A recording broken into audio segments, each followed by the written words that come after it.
ఇక్కడ అన్నా డిఎంకేకు. సో ముఖ్యంగా అన్నా డిఎంకే పార్టీని కూడా మనం మాట్లాడుకోవాల్సినటువంటి అవసరం ఉన్నది. ఎక్కువగా ఏంటిదంటే ఇక్కడ డిఎంకే పార్టీ వాళ్ళు కూడా పెద్దగా విజయ్ని ఊహించుకోలేదు. కొత్త పార్టీ కదా, ఇది జనాల్లోకి వెళ్లేందుకు, గ్రౌండ్ లెవెల్లోకి వెళ్లేందుకు టైం పడుతుందని చెప్పేసి లైట్ తీసుకోవడం జరిగింది.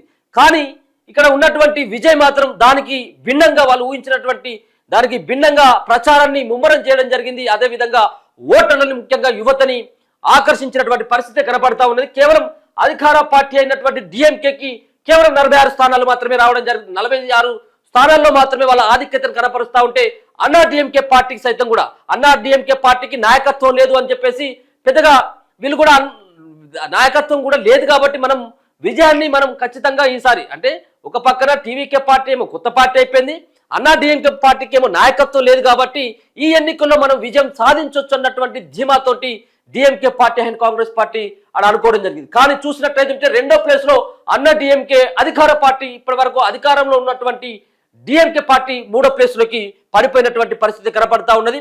సో నీ దళపతి విజయ్ అనే నేను అంటూ రేపు విజయ్ ముఖ్యమంత్రిగా ప్రమాణం స్వీకారం చేసేటువంటి అవకాశం అయితే కనపడతా ఉంది. ఒకసారి చూసుకోవచ్చు, ఇలా ఉన్నటువంటి మొత్తం ఉన్నటువంటి తమిళనాడులో ఉన్నటువంటి స్థానాలు 234 స్థానాలు ఉన్నాయి. 234 అసెంబ్లీ స్థానాలు ఉంటే 118 మాత్రమే మ్యాజిక్ ఫిగర్ ఉంటుంది. 118 మాత్రమే. ఇక్కడ వచ్చిన ఆల్మోస్ట్ 105 స్థానాల్లో ఇప్పుడు ఏకపక్షంగా టీవీకే పార్టీకి సంబంధించినటువంటి అభ్యర్థులంతా కూడా ఉండడం జరిగింది. కేవలం ఇంకొక 13 కనుక వచ్చినట్టయితే ఉంటే 13 స్థానాల్లో కనుక 13 స్థానాలు, అంటే ఇదే ట్రెండ్స్ కనుక ఇట్నే కొనసాగి, అలాగే ఇంకొక 13 స్థానాలు కనుక 13 స్థానాల్లో కనుక ఒకవేళ కనుక ఇది ఈ పార్టీ టీవీకే పార్టీకి సంబంధించిన అభ్యర్థులు విజయం సాధించినట్లయితే ఉంటే ఏకపక్షంగా ఏ పార్టీతోటి పొత్తు లేకుండా ఇక్కడ విజయ్ ముఖ్యమంత్రిగా ప్రమాణ స్వీకారం చేసేటువంటి అవకాశం కనబడుతుంది. ఒకవేళ కనుక టీవీకే పార్టీకి, ఏ పార్టీకి కూడా 118కి సంబంధించినటువంటి సీట్లు కనుక రానట్లయితే ఉంటే పొత్తులో భాగంగా ఖచ్చితంగా ప్రభుత్వాన్ని ఏర్పాటు చేయాలి. కాబట్టి అన్నా డిఎంకే పార్టీలు ఈ రెండు కలిసేటువంటి అవకాశం లేదు. కాబట్టి టీవీకే పార్టీ అండ్ అన్నా డిఎంకే పార్టీ, సో ఈ రెండు పార్టీలతోటైనా ముఖ్యమంత్రిగా ప్రమాణ స్వీకారం చేసేటువంటి అవకాశం ఎక్కువగా విజయ్కి కనబడతా ఉన్నది.